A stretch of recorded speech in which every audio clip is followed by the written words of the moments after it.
¿Cómo complementamos o cómo ayudamos a ese niño que está en condiciones especiales? El trabajo es multidisciplinario, el pediatra no lo puede hacer todo. También, ¿qué mito hay en que se le tiene que dar agua al bebé si está en plena lactancia materna? La lactancia materna es exclusiva hasta los 6 meses. Claro, por eso no solo debemos ir al pediatra cuando nuestro hijo se nos enferma. Ahorita también por el tema de los maquillajes, de los juegos en las niñas, que se aplica maquillaje por las cositas que venden los maquiclub que eran antes, ¿no? ¿Has visto muchas niñas con pubertad precoz? Sí. En comparación con hace 10 años, por ejemplo. Claro, pero es que anteriormente... El autismo. Dicen en redes sociales que el autismo tiene que ver mucho con las vacunas. Eso lo comentan varias madres que tienen niños autistas. Son los papás antivacunas. Ese tema a mí como profesional de la salud me preocupó bastante porque... Bienvenidos a Verimedic Podcast, Tu Salud Sin Filtros, donde hablamos de medicina más allá del consultorio. Te saluda el doctor Jader Carrasquel y la doctora Alexandra López, fundadores de la clínica Verimedi. El día de hoy tenemos como invitada especial a nuestra pediatra, la doctora Blenda Pacheco. Cuéntanos, Blenda, bienvenida a Verimedi Podcast. Cuéntanos de dónde eres, dónde estudiaste, allá en Venezuela, cuándo llegaste aquí a Perú. Cuéntanos un poco de tu vida. Bueno, yo soy del estado Bolívar, estudié en la Universidad de Oriente, Núcleo Anzoátegui, y hice mi posgrado en Nueva Esparta, en el Hospital Luis Ortega. Tengo ya 9 años acá en Perú, trabajando con Verimedi, aproximadamente 4 años y medio.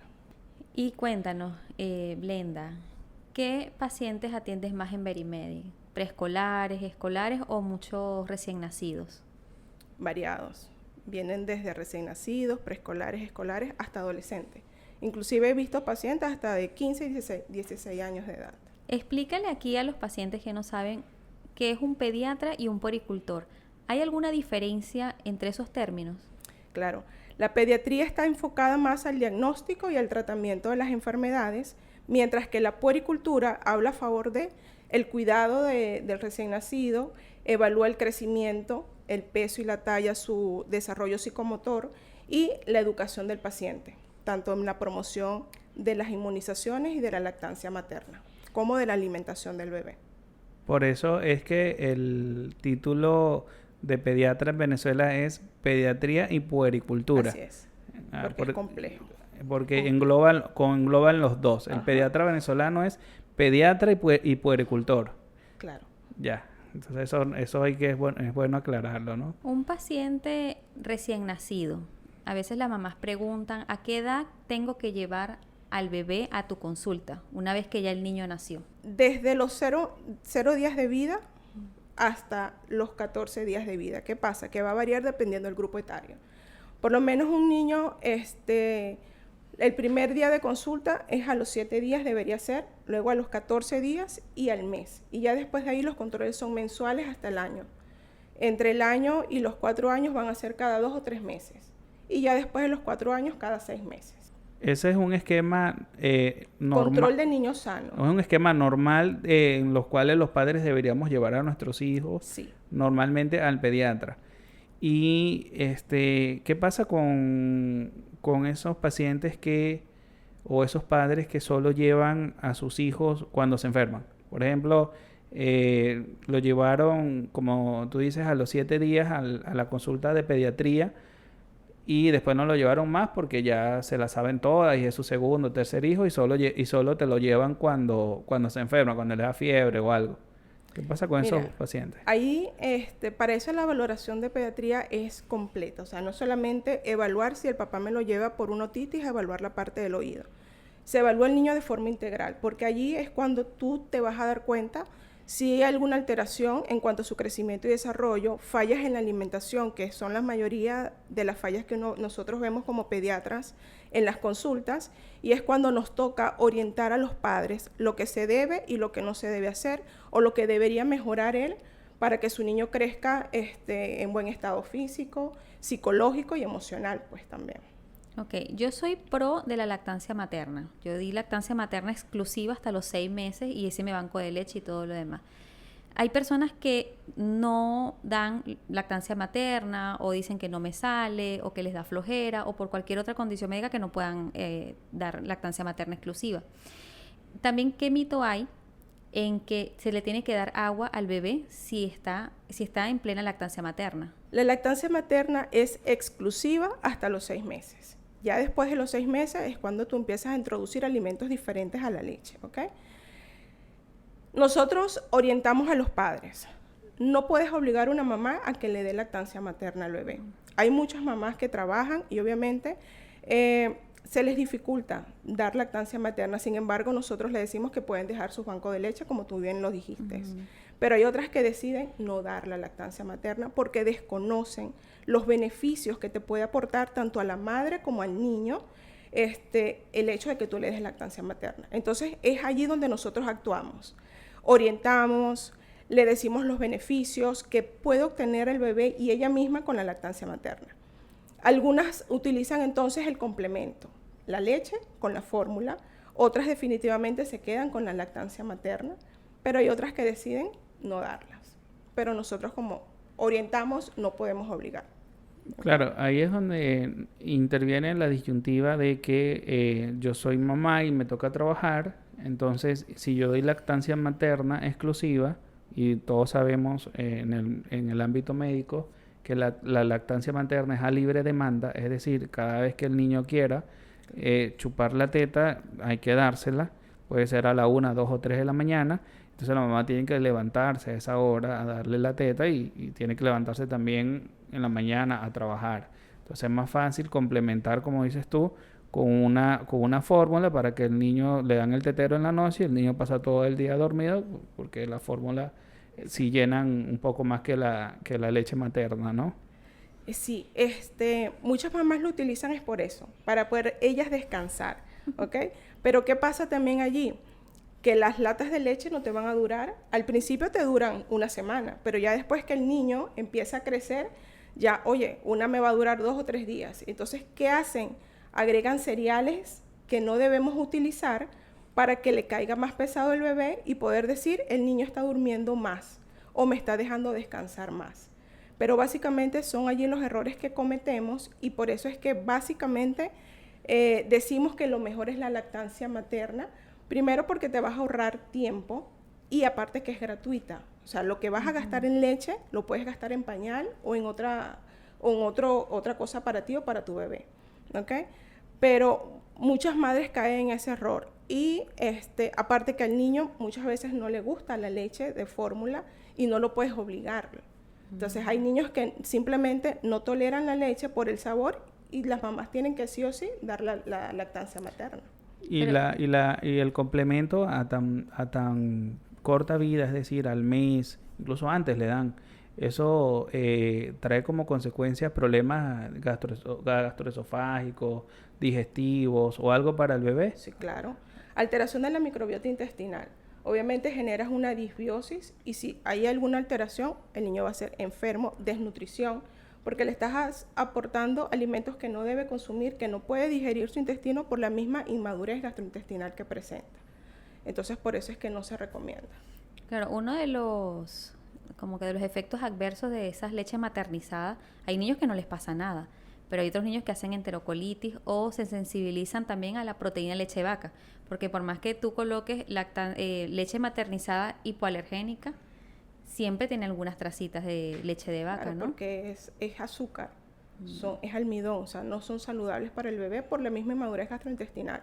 Entonces generan diarrea, vómitos, deshidratación al niño, alergias en la piel, reflujo gastroesofágico, ¿ok? Por eso es que se recomienda, si vas a dar lactancia exclusiva, perfecto, y si vas a dar fórmula, solamente el agua y la leche, más no agregar ningún tipo de cereal hasta que puedas tener, hasta que agregues la alimentación complementaria a los 6 meses de vida. Por eso es que mamás me preguntan, doctora, ¿puedo darle comida a mi bebé antes de los 6 meses de edad? De poder puedes, pero de que debas no debes. ¿Por qué? Porque se da a los 6 meses específicamente por eso, porque el niño tiene que tener una maduración física, neurológica y a nivel del sistema gastrointestinal para poder iniciar la alimentación. No es porque sea capricho de nosotros, que no puedas darle alimentos antes de los 6 meses. Mira, yo como papá y como médico, Alexandra y yo lo vivimos bastante, tenemos 2 niños y nosotros entendemos la importancia de la lactancia materna exclusiva y se lo dimos a nuestros 2 hijos, ¿no? Y uno dice lactancia materna, pero en realidad debería cambiar ese término, según mi opinión, a lactancia en equipo, porque en realidad tienes que hacer equipo con tu pareja. Como tú dices, una de las estrategias es hacer el banco de leche. ¿Por qué? Porque si los 2 trabajan, tienen que turnarse. Y si el bebé se para y se llora y necesita leche, uno como papá se puede levantar tranquilo a calentar la leche que tienes en tu banquito y dársela a tu bebé y así se apoyan entre ambos, ¿no?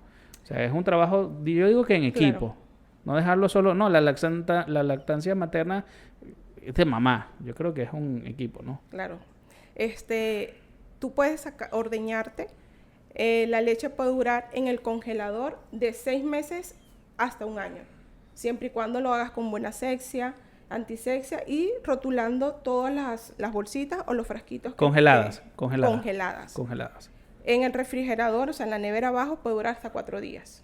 Y a temperatura ambiente, 4 horas. Por eso es que la Organización Mundial de la Salud dice que la lactancia materna es hasta que mamá y niño decidan. ¿Okay? Y si tengo niños que a los 4 años todavía están tomando tetas. No pasa nada. El organismo es tan sabio que por allí sigue saliendo lo que él necesita en cada etapa de desarrollo. Obviamente no va a ser exclusiva. Ya estás asociando alimentos diferentes a la leche, porque hay más requerimientos nutricionales. Bueno, yo quisiera contar una anécdota que me pasó.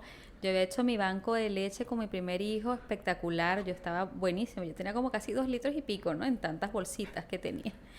Pero cuando se congelan, ya pasa un tiempo, ¿no? Pero ahí ¿cuánto tiempo es el que puede pasar congelado? Ya... De 6 meses, ideal, pero el límite hasta 12. Sí, porque cuando Jader las descongelaba, una vez me di cuenta que olía como a leche piche. Y yo boté todas las leches pensando que estaban malas. Y resulta que cuando me dice la pediatra, no, ¿por qué hiciste eso? Eso estaba bien, sino que cuando se descongela, huele así. Claro. Pero realmente cuando el niño se la toma, eso está perfecto. Exacto. ¿Qué opinas tú de eso? Es desinformación. Por eso son los controles periódicos para la orientación de los padres. ¿Okay? Porque muchos lo hacen por desorientación o porque la vecina le dice, la abuela hace, entonces ellas crean confusión. Y a veces prefieren creer a los demás que acudir a un centro de salud para que un personal le oriente. Claro, por eso no solo debemos ir al pediatra cuando nuestro hijo se nos enferma. Las consultas de pediatría también se pueden orientar, o voy a la consulta con la pediatra para que me enseñe a dar leche, para que me enseñe a alimentar el niño, no necesariamente porque está enfermo. Debería ser, sobre todo para orientar con la alimentación, porque obviamente la lactancia es exclusiva hasta los 6 meses, pero a partir de los 6 meses tú vas a empezar a introducir alimentos que si no lo haces de forma correcta o no le das alimentos saludables a tu bebé, vas a crear malos hábitos, puede haber predisposición a insulina, a la obesidad, a hipertensión, que pueden conllevar a que siempre tu bebé sea un niño enfermo, porque no damos lo que se debe dar. Claro, según la OMS, la Organización Mundial de la Salud, eso está estandarizado y es información pública, la consulta especializada, dependiendo del caso, tiene una duración entre 15 a 25 minutos. Es una consulta con un especialista, ¿no? Acá en Verimedi superamos ese estándar y la llevamos hasta 30 minutos.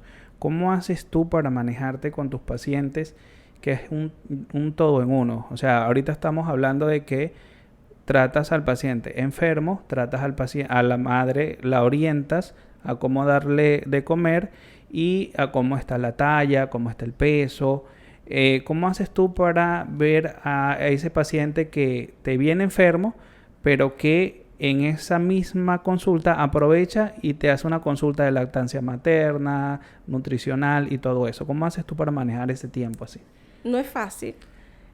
Todo va a depender también de qué tanto captan los padres o de que si el niño se deja o no examinar, ¿ok? Pero entre 30 minutos, tú puedes extender hasta 40 minutos, 35 minutos máximo. Tú puedes hacer una buena consulta. El tiempo no te garantiza que sea de mejor calidad o peor calidad, porque tú puedes dar una consulta de 1 hora, pero no estás dándole la calidad. Aparte de que si mientras tú hablas demasiado con el paciente, llega un momento en que él se pierde y lo saturas. No sabe. Exactamente. Y siempre te llega el mensajito, doctora, disculpe, acá me dijo esto, pero no lo recuerdo. ¿Me lo podría decir nuevamente? Entonces hay que tratar de no saturar al paciente, darle lo principal.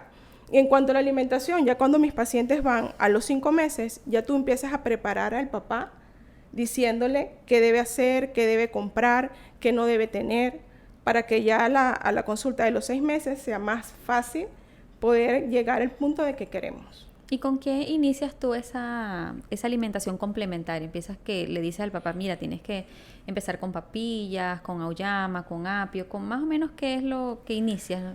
Anteriormente se utilizaba el método tradicional, que todo en puré, todo en papillas, ¿ok? Ahorita se está utilizando el baby led wean, es la introducción de alimentos sólidos. La alimentación no es solamente para darle de comer al bebé, ¿ok? También evalúa la parte neurológica y cognitiva del niño. O sea, no es que mamá va a dirigir todos los alimentos. Tiene que dejar que el niño explore texturas, sabores, olores y colores, que agarre los alimentos, se los lleve a la boca para la coordinación mano-boca, para la motricidad fina. Y obviamente empezamos, siempre les digo lo que no debe darle, porque ahorita hay muchas menos restricciones. Se ha dicho que mientras más tardes en introducir alimentos, más riesgo de alergia puede tener. Entonces, le puedes dar pescados, pero de carnes blancas, le puedes dar todas las verduras, todas las frutas que tú quieras, pero siempre les digo que de forma separada. ¿Por qué? Porque si le das todo en un solo licuado, no va a explorar las diferentes texturas, los diferentes olores, sabores o colores de los alimentos. Y si llega a ser alergia, no vamos a saber específicamente a qué alimentos está haciendo alergia. Obviamente la introducción también, todos los días tienes que introducir alimentos diferentes o cada 2 días, porque el niño se aburre muy rápido, ¿ok? Y dejarlo ser. Deja que el niño haga, se llene, toque, juegue con la comida. Y parte tú se la vas a dirigir, pero deja que el niño explore primero.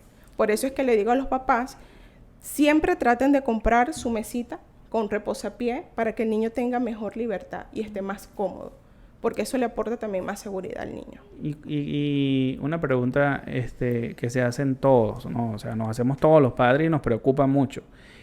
Cuando nuestros hijos ya están un poco más grandes, 1 año, año y medio, y nos dejas de comer, lo que se llama como inapetencia, no le da hambre. ¿Cómo hacemos en ese caso? O sea, ¿eso es normal? ¿Se ve siempre o hay que tratarlo? Hay que entender que en el primer año de vida la velocidad de crecimiento de los niños es muy acelerada, ¿ok? Triplico el peso al nacimiento. Por eso es que me da más hambre, porque quemo más calorías. Entre el primer y tercer año de vida, la velocidad de crecimiento disminuye, ¿ok? Quemo menos calorías, me da menos apetito. No dejo de comer, pero la cantidad es menor en cuanto a los meses anteriores. Entonces, hay que evaluar también qué llama el papá inapetencia, porque el niño te va a comer, pero cantidades pequeñas, pero te está comiendo. Y siempre les digo a mis papás, a los padres, no se enfoquen en la calidad, en la cantidad, sino en la calidad. Fisiológicamente, al año de vida, hay una hiporexia fisiológica, ¿ok? Por la desaceleración. Aparece también la selectividad, ¿ya? A los 2 años esto preocupa más porque la selectividad por los alimentos es mucho mayor.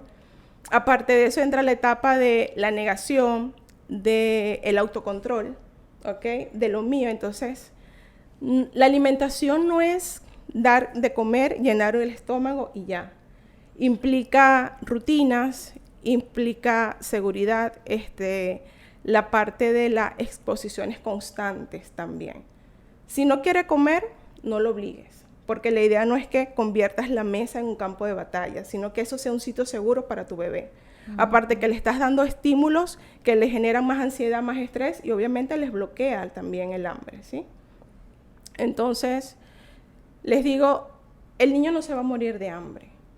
Cuando tú tienes hambre, ¿qué haces? Comes, ¿ok? Entonces, cuando él le dé hambre, él va a comer. Pero cuando tenga hambre, ofrécele los alimentos que de verdad lo van a nutrir. No le puedes llenar el estómago con snacks, con fórmulas, con cereales, con dulces, con gaseosas, sino con alimentos que sean de verdad. Me imagino que siempre te preguntan, doctora, el niño no le da hambre, pero yo creo que tiene parásitos, mándenmele algo para desparasitarlo, o es que tiene anemia, o mándele unas vitaminas. ¿Cómo manejas tú en esos casos? Antes los papás o los abuelos desparasitaban cada 6 meses o una vez al año, ¿sí? Ya actualmente se ha demostrado que la flora intestinal se compone de parásitos buenos y malos, que juntos hacen el equilibrio para mantener una flora saludable, una eubiosis, ¿sí? Si el paciente no tiene clínica, si no hay evacuaciones fétidas, si no hay vómitos constantes, fiebre, está hipoactivo, o si yo no veo parásitos que salen por las heces, no debo desparasitarlo. Y se tienen que solicitar para clínicos, ¿ya? Eso ya son mitos de que cada 6 meses o anualmente se tiene que desparasitar al niño. La inapetencia no necesariamente está relacionada con la presencia de parásitos. Más que todo es por la mala rutina que tenemos los padres de ofrecer alimentos ultraprocesados porque el niño los necesita o porque creemos que son saludables, ¿sí? Entonces, ya eso debemos de dejarlo a un lado y hacer exámenes para poder ver si el niño los necesita, porque simplemente un niño de 3 años puede tener una flora muy saludable porque come bien y no necesita que lo desparasitemos. Y hablando un poco de mitos, uno de los mitos más comunes es de que mi hijo pequeño, de 3, 4 años, lo veo gordito, está sano. Y mi hijo, y el otro hijo del vecino está flaquito, es porque él no está sano. El que está sano es el gordito, el que tiene sobrepeso. Ese es un mito bastante frecuente en tu consulta. Sí. Los padres tienden a comparar mucho a mi hijo con el del vecino, con el amiguito de la escuela, pero no sabemos cómo es la alimentación de ellos. Si tú le estás dando alimentos saludables, tu hijo no tiene que ser gordo. O sea, lo gordo no es nutrición. A veces también puede estar relacionado con obesidad, con problemas hormonales y no lo sabemos. Desconocemos eso. Y sí he tenido en consulta algunas incomodidades con los padres porque cuando lo traen, un niño de 3 años que pesa 28 kilos no es normal. Y cuando tú hablas y orientas, a veces lo toman bien, pero a veces no. A veces me regresan, pero a veces no regresan. Y eso es preocupante, porque estás condicionando a tu hijo a una predisposición a alguna resistencia a la insulina, diabetes u otros problemas que al momento se pueden evitar, pero lo dejamos así. Bueno, yo quería hacer una pregunta hace rato. Tú sabes que en Venezuela había un mito que la gente le estaba dando a los niños que si tetero de agua de arroz, y hubo algo que me hizo ruido, que era el tetero de la raíz de onoto, y vinieron los problemas hepáticos y todo eso. ¿Tú te enteraste de eso? ¿Te llegó algún caso? En Venezuela siempre llegaban los casos de las mamás que daban infusiones cuando los niños tenían algún dolor abdominal, ¿ok? Y eso en algunos casos podía provocar la parálisis del mismo intestino. Los niños tienen inmadurez de la parte renal y del sistema gastrointestinal. Y hubo que hacer una resección parcial por eso que generó la enterocolitis, pues. Entonces, por eso es que las infusiones son los alimentos que nunca se deben dar a ninguna edad, porque no son saludables y pueden ocasionar emergencias. Importante, ¿ves? Las infusiones de las abuelas, hay unas que funcionan. Nosotros, Alexandra pregunta de la raíz de onoto y eso, pero nosotros somos del llano y allá es donde se ve eso. Cabe destacar. Como por ejemplo, mi hijo nació alérgico a muchas cosas y mi mamá no aceptaba eso y yo le dijimos claramente, nuestro hijo es alérgico a las lentejas. Y ella, ¿qué es? Esos son inventos de eso. Esos médicos, ellos, porque son médicos, creen que se las saben todo. Le metió lentejas y tuvimos que salir corriendo al hospital porque el niño se nos edematizó y fue horrible. Sí. Luchar contra eso es bien difícil. Incluso a uno que es médico también le toca vivir eso. Claro, por eso es que Los padres o el cuidador debe respetar lo que dicen los padres. ¿Por qué? Porque después los niños se enferman, pueden hacer algún problema o una urgencia, y cómo quedamos después el cuidador. Entonces siempre se tiene que respetar, y si tu niño es alérgico a, yo siempre le digo a los padres, háganle sus plaquitas, ¿ok? Y les ponen, si es alérgico al acetaminofén, al paracetamol, porque siempre están los paseos en el colegio, y si por algo, o por A o por B, el niño se cae o le da fiebre, y no sabemos a lo que puede ser alérgico, ahí podemos evitar cualquier desastre en el niño. Aunque ahorita en los colegios te ponen a llenar un formulario de donde tú explicas lo que es alérgico tu hijo y eso. Eso ya ahorita creo que ha pasado tanto que ya medio lo tienen regulado. Ahorita que tocamos el tema de los niños que salen de lo común, que son alérgicos, como en este caso mi hijo que era alérgico a casi todo, ¿verdad? Pasamos bastante trabajo, Alexandra y yo. Esos niños que vienen con algún síndrome de Down, niños que desarrollan TDAH, niños que vienen con algún trastorno congénito, ¿cómo se aborda? ¿El trabajo es del pediatra? ¿El trabajo es con el pediatra más otra especialidad? ¿Cómo complementamos, cómo ayudamos a ese niño que está en condiciones especiales? El trabajo es multidisciplinario. El pediatra no lo puede hacer todo. Siempre nos tenemos que ayudar con nutrición. En el caso de los niños con Down, algunos niños tienen cardiopatías y lo tenemos que derivar al cardiólogo. También mandamos al niño al odontólogo. O sea, la evaluación por pediatría es multidisciplinaria. No solamente es el pediatra que evalúa. Dependiendo de lo que tenga el niño en ese caso, se derivan a las subespecialidades que se necesiten en ese momento. Ahorita también por el tema de los maquillajes, de los juegos en las niñas, que se aplica maquillaje por las cositas que venden los maquiclub, que era antes, ¿no? ¿Has visto muchas niñas con pubertad precoz? Sí. En comparación con hace 10 años, por ejemplo. Claro, pero es que anteriormente, bueno, lo digo por mí, ajá, a mí no me dejaban maquillar, a mí no me dejaban pintar las uñas porque era niña. Y ahorita hablamos de esos disruptores endógenos, ¿ok? Que son agentes externos químicos que van a actuar como si fueran hormonas, aumentando la producción de las mismas y obviamente desarrollando la pubertad precoz. Por eso es que una niña tiene que quemar etapas. La niña es niña, la niña no debe maquillarse, no debe usar perfumes, no debe pintarse las uñas. Tienen que disfrutar cada etapa de su desarrollo. Ya les va a tocar el momento en que puedan hacer, pero no adelantarnos a nada. Y esos niños que tienen que distraer con una pantalla porque son inquietos, porque, no, mi hijo si no es con una tablet en la mano no come. O si el niño hace escándalos o algo y solo lo calmo con el teléfono. Mi profesora de neurología nos decía que un niño sano es un niño intranquilo. O sea, para que un niño sea sano como tal, tiene que hablar, tiene que explorar, tiene que tocar, porque de esa manera está aprendiendo a conocer, porque su cerebro está en constante crecimiento. Y si no toca, y si no habla, y si no explora, nunca va a aprender.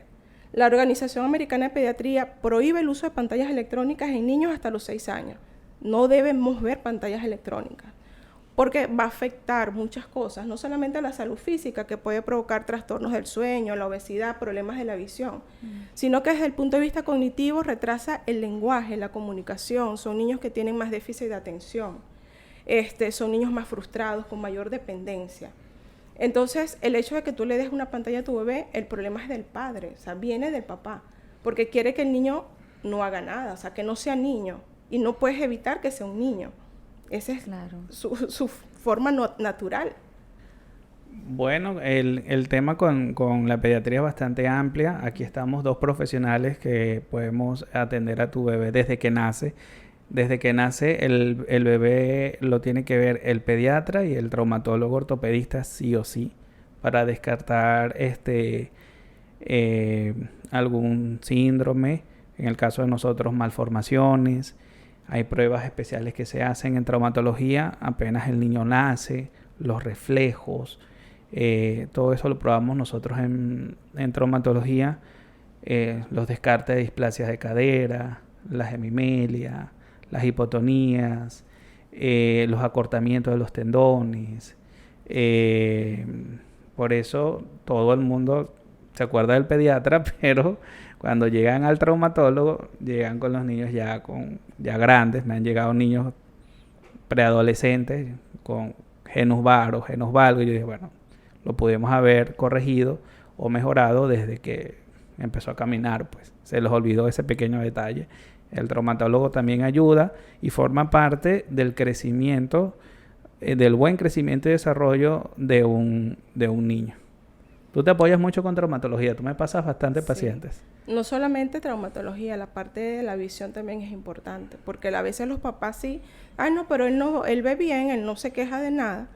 Pero la valoración oftalmológica también es importante. Y como les digo a los padres, así no se queje de nada, que ve bien. Una vez al año, por lo menos, tu bebé tiene que pasar a control oftalmológico. Sí, eso es muy importante. La evaluación oftalmológica es desde recién nacidos, incluso. No justamente cuando el niño comienza a saber leer. ¿Por qué? Porque los niños tienen un cristalino, que es su lente natural, que él se abomba y se aplana tanto para ver de lejos como para ver de cerca, y tienen una capacidad de acomodación en exceso.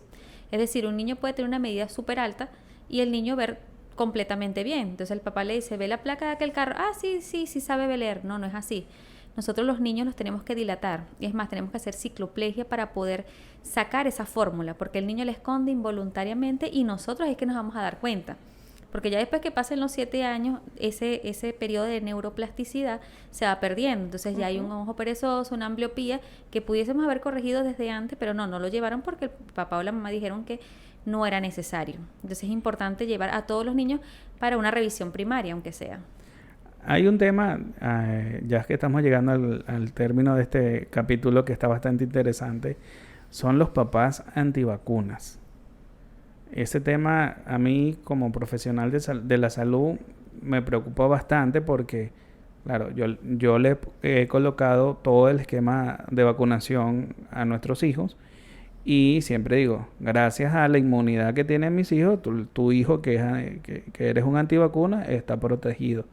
¿Cómo ves tú esos papás que deciden no vacunar a sus niños? Orientamos. Obviamente respetamos la decisión, pero es un derecho que el niño le toca, que él se lo está quitando porque él no quiere o no está de acuerdo. Pero siempre les digo, es un derecho del bebé. Él ahorita no se lo puedes quitar, más bien los vas a proteger de cualquier enfermedad grave o potencialmente mortal. ¿Okay? Porque a veces dicen, no, pero lo vacuné y después de la vacuna le dio la gripe. O sea, es como yo le digo, o sea, tú vas manejando y tú te pones el cinturón de seguridad. Tú puedes manejar muy bien, pero tú no sabes quién maneja mal o qué te viene a chocar. Eso pasa con el niño. La vacuna te va a dar inmunidad, no va a evitar que te enfermes, ¿ok? Porque si tú te vacunas contra la tuberculosis, por lo menos te va a proteger de la forma más severa, que es la miliaria meningia, pero no quiere decir que no te dé la tuberculosis pulmonar. Entonces, es un tema delicado, no es fácil, porque como digo, la consulta es orientación, no imposición. Pero sí tratamos de siempre dar y hablar hasta que podamos convencer y que al niño le puedan colocar todos sus refuerzos para protegerlos, pues. El autismo. Dicen en redes sociales que el autismo tiene que ver mucho con las vacunas. Eso lo comentan varias madres que tienen niños autistas. ¿Qué opinas de lo que ellos dicen? Que están desinformados. El autismo tiene muchas causas, ¿ok? Y las vacunas, no es que me va a poner una vacuna y me va a dar autismo, no. Las vacunas tienen muchas causas genéticas multifactoriales, sobre todo si el niño nació prematuro, muy bajo peso al nacer. Si la mamá es una mamá que recibió anticonvulsivantes porque sufre de epilepsia. O sea, hay muchas causas que te van a generar autismo. Entonces, actualicémonos, informémonos y llevemos a nuestros niños a consulta para que el profesional de la salud, que ha estudiado un poquito más y está más actualizado, te pueda orientar en lo que de verdad debes hacer si tú quieres que tu niño sea un niño sano. Sí, para mí es una opinión muy personal, el no vacunar a tu hijo, el no protegerlo, el privarlo, por ejemplo, si eres vegano, de esas cosas. bajo mi opinión y mi punto de vista, se debe considerar maltrato infantil. Porque le estás negando, como tú dices... Por omisión, sí lo es. Por omisión. Hubo un caso bastante sonado en estos días acá en el Perú, donde un niño necesitaba una transfusión sanguínea urgente y sus papás eran de una religión que no permitían la transfusión. Tuvo que moverse el fiscal y el juez, y se llegaron al hospital y el juez personalmente a autorizar la transfusión sanguínea en contra de la voluntad de los padres, y por eso le salvaron la vida al bebé. Entonces, porque eso está estipulado, pues, o sea, es el derecho a la vida. Esos casos se veían mucho en Venezuela. Nosotros nos ayudábamos mucho con servicios sociales, en donde exponíamos todo y nos hacían firmar a nosotros, porque el papá decía que si le pasaba algo al niño, era culpa de nosotros, pero obviamente es algo que le va a salvar a la vida a tu bebé, y nosotros estudiamos para eso, para salvar vidas. Entonces, es algo que siempre nos tocaba una u otra manera, pero en Venezuela teníamos esa ayuda. Acá estamos un poco como por decir, de manos atadas, ¿ok? Porque tú puedes orientar y decir a los padres, pero no lo puedes obligar, ¿ya? Entonces, como no trabajo en el área pública o nunca he trabajado en el área pública, no sé si allá también se ayuda de esa parte por servicio social, y me imagino que sí. ¿El área pública acá en Perú? Acá en Perú. ¿Venezuela sí trabajaste en hospital? Sí, ya. En el Hospital Luis Ortega y en el Racetti. Ya. Bueno, de verdad que pediatría es un tema bastante amplio que te esperamos en un segundo episodio para hablar de muchos mitos y muchas desinformación que hay en cuanto a la crianza responsable de nuestros hijos. Entonces, hemos llegado al final de nuestro capítulo de hoy con la doctora Blenda Pacheco, invitándola a un nuevo episodio o a un nuevo programa para ampliar más este tema. Bueno, hemos llegado al final del programa. Suscríbanse, déjenos sus comentarios si les gustaría que tocáramos algún tema en específico, infecciones respiratorias o alguna otra patología que ustedes deseen. Hasta luego, los esperamos. Chao, gracias por la invitación. Gracias por venir, Blenda.